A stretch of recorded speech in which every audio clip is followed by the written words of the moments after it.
За хамтарлаа. За хамтраад ямар зорилгоор хамтарч байна гэвэл мэдээж аль тал нь өөрийн гэсэн үзэл баримтлал байлаа гэвэл түүнийгээ хамтраад одоо тал талаас нь аль зөвийгөө бариад хэрэгжүүлээд явъя гэсэн ийм зорилгын үндсэн дээр нэгдсэн. За мэдээж энэ дэлхий тэр чигээрээ арчлыг сонгосон. Тэгэхээр энэ арчлаас бол аль ч нам нь уг нь ухрах ёсгүй. Харамсалтай нь бидний одоо хүлээлтэнд бол хүрэхгүй байгаа. Өнөөдрийн энэ одоо үндэсний бодлогын хорооны хурлаар ч гэсэн бас гишүүд бол зөв зөвтэй асуудлыг хөндөж байгаа. Юу вэ гэвэл нөгөө ардчилсан намын үжил баримтлал дээр суурилсан мөрийн хөтөлбөрийн маань хэрэгжилт хэр явж байна вэ? Засаг дээр. Энэ засгийн газарт хамтарсны үр дүн ач холбогдол яг юу юм бэ гэдэг асуултыг гишүүд тавьж байгаа. Би бас энэ асуултыг тавьж байгаа. Яагаад ийм байгаа юм бэ? Өнөөдөр бүх индексээр ухарч байна. Ардчлалын индекс, авилгын индекс тий одоо бид нар бүгд мэдж байгаа шүү дээ. Хамгийн ноцтой нь авилгын индексээр бид нар тоталитар дэглэм буюу одоо дарангуйлын дэглэмтэй Беларусь улсын ард нь явж байгаа байхгүй юу? Гэдэг чинь Монгол улс ямар ноцтой хэмжээнд төрсөн бэ гэдгийг илтгэж байна. Тэгэхээр энэ бүхэн дээр нэгэнд хамтраад засаж залруулад эв зүгээ олоод энэ алдаатай зүйлүүдэд засаад дэвшилтэй зүйлүүдийг хэрэгжүүлээд явъя гэж байгаа боловч яг өнөөдрийн байдлаар бол ардчилсан намын нөгөө мөрийн хөтөлбөрийн хэрэгжилт нөгөө үжил баримтлал маань юу болж байна гэдэг дээр бол би бол хувьдаа маш шүүмжлэлтэй хандж байгаа. Маш шүүмжлэлтэй хандж байгаа. Яг тэгвэл нөгөө дүнгийн ярьлаа шүү дээ. Хүний эрх хэрэгчлөө бол ардчилсан намын гол суурь. Ягаад тэгэхээр тэ 1990 оны энэ хувьсгалын гол авчирсан юм нь ердөө энэ багхгүй юу? Хүний эрх хэрэгчлөө бид нар авчирсан баг. Өмнө үг хэлэх хэрэгтэй байсан юм уу? Үгүй. Хүн хувьдаа өмчтэй байх хэрэгтэй байсан юм уу? Үгүй. Гэтэл одоо юу болж юм гэвэл эрхчлөөг нь хааж байна. Үг үзэл бодлоо илэрхийлэхийг хааж байна. Сүүлийн үед бол хувийн өмч рүү халдж байна. Тэгэхээр нөгөө бид нар энэ 35 жилийн өмнө авчирсан нөгөө тэр асар том ололт амжилтаас ухарж ийн гэдэгтээ санд нэгдэж байна. Тийм ч учраас бол би энэ одоо хамтарсан засгийг бол тэ хүлээлтэнд хүрэхгүй байгаа учраас шүүмжилж байгаа шүү дээ. Шүүмжлээд байгаад ах юм уу? Эсвэл одоо ингээд индекс ингээд ухарсаар байгааг харсаар өжиж хариуцлагын асуудлыг энэ дээр өрнө ярьж. Хариуцлагын асуудлыг бол би бол хувьдаа ямагт ярьж байгаа. Би бол та нар санаж байгаа бол бүр анх одоо чуулганы нээлт дээр хэлсэн.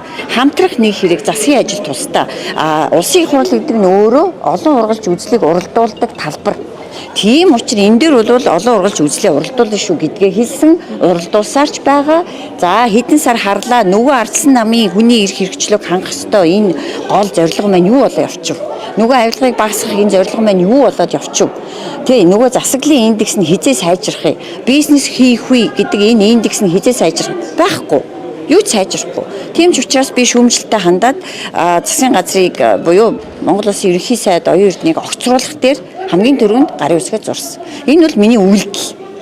Энэ дээр жишээ нь хариуцлага тооцнооч гэдэг зүйлийг бол намын дарга зүйлс харж байсан. Өнөөдөр ч гэсэн үндэсний бодлогын хуралдаан дээр бол зөвлөмжийг өгсөн гэдэг зүйлийг бол одоо санах гэсэн. Таны хувьд энэ дээр ямар байр суурьтай? Ер нь цаашид одоо юу гэдэг чи ийм байдлаар намынхаа улс төрийн бодлогыг эсрүүцгөөч гэдэг юм шалтгаалж ирсэн. Одоо энэ гишүүд ер нь эрен мохчлооч гэдэг юм уу? Ийм асуудлууд бас орд нийтж ер нь тийм зүйл байхгүй л дээ. Хамгийн гол нь бид нар өнөөдөр ардчилсан намын гишүүн хэдийч бид нар улсын их хурлын гишүүн.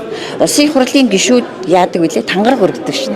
Олон нийтийн төлөө, олон нийтийн эрх ашигын төлөө тангаргалъя гэд тангараг өргөдөг штэ.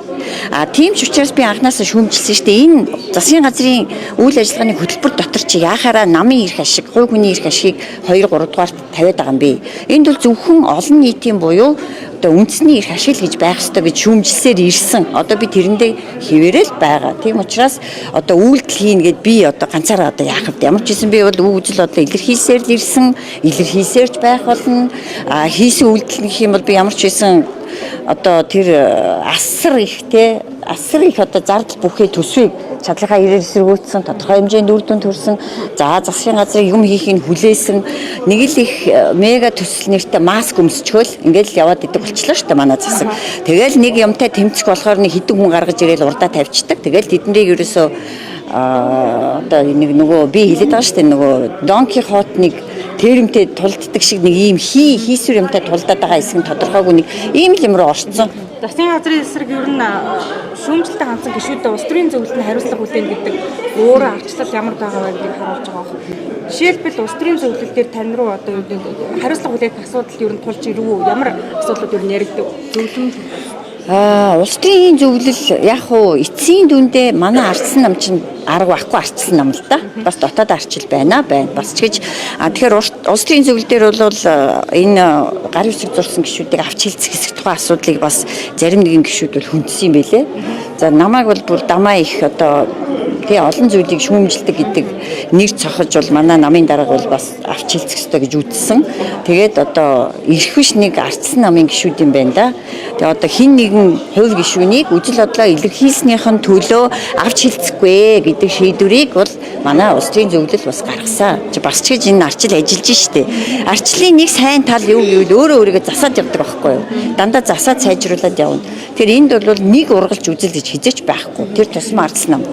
Та бас түрүү хэллээ бид нар улсын хурлын гишүүний тангараг өргөсөн гэж ер нь одоо зүгээр ингээд харж байхад ардчилсан нам Монгол ардын намтай хамтарсан учраас энэ мега төслүүд урагшилж байгаамаа гэдэг ийм яриа их олон хүний амнаас гараад байна л та. Тэгэхээр би зүгээр гайхаад байгаа нь ардчилсан нам өнөөдөр хамтарсан засгийн газарт орсон учраас энэ мега төслүүд хэрэгжээд байгаа мó үнэхээр Монгол улсын эрх ашиг энд яригдж байгаа учраас хэрэгжээд байгаа юм болов уу? Үнэхээр хамтраагүй бол одоо юу гэдгийг ардсан намын гишүүд одоо энэ мега төслүүдийг дэмжихгүй байсан гэж шууд одоо хамтарсан засгийн газарт ажил албан тушаал авж байгаа энэ байдлаар ийм хариулж байгаа нэгсэндээ эрг зохисгүй юм шиг санагдаад байна л да. Та энэ дээр ямар нэг зүйл байгаа. Ардын нам маань ерөнхийдөө энэ бусад намуудыг засагт урихдаа мега төсөл гэдэг маск ингээд зүүгээд байгаа байхгүй юу? Гэтэл үүний эрэхтэй 8 жил засагласан шүү дээ. За бүр одоо 1990 оноос хойш энэ 35 жилийн түүхийг аваад үзэх юм бол бараг 80% нь ардын нам дангаараа засагласан. Тэгэхээр юуг л бол юуг хийх бүрэн боломжтой. Одоо өстой нэг уулыг нурааж усыг гатлах зүйлөө шүү. Тэгэх би бүрэн боломжтой байсан байхгүй. Тэгэхээр энэ бол зүгээр маск. Өөрөөр хэлбэл энэ бол арчилт маш хортой. Яг тэгэхээр сүр хүчингүй болгож юм л да. Тэ маск буюу нөгөө мега төсөл хэрэгжүүлэхгүй бол ерөөсө болохоо байлаа таминэ. Одоо хамтарч байж хэрэгжүүлнэ гэдэг нэг юм маск зүгээд байгаа. Үгүй шүү дээ.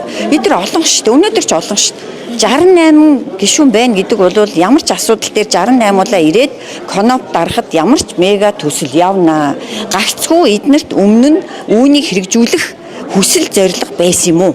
Байгаагүй учраас хилцээгүй шүү дээ. Хилэлцээл ардын намынхан гохтыгээ ардсан намынхан гохтыгээ тавиал унгаад л байсан юм уу?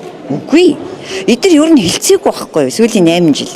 Гэтэл 2015 онд одоо нефт боловсруулах үйлдвэр гэж байна.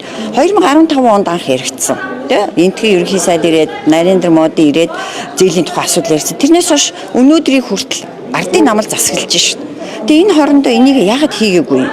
Ардсан нам бол үүндээ дандаа цөөнхийн цөөнх байж ирсэн. Тэр утгаараа бол энэ ардсан намаас шалтгаалаад исэн юм ердөө байхгүй.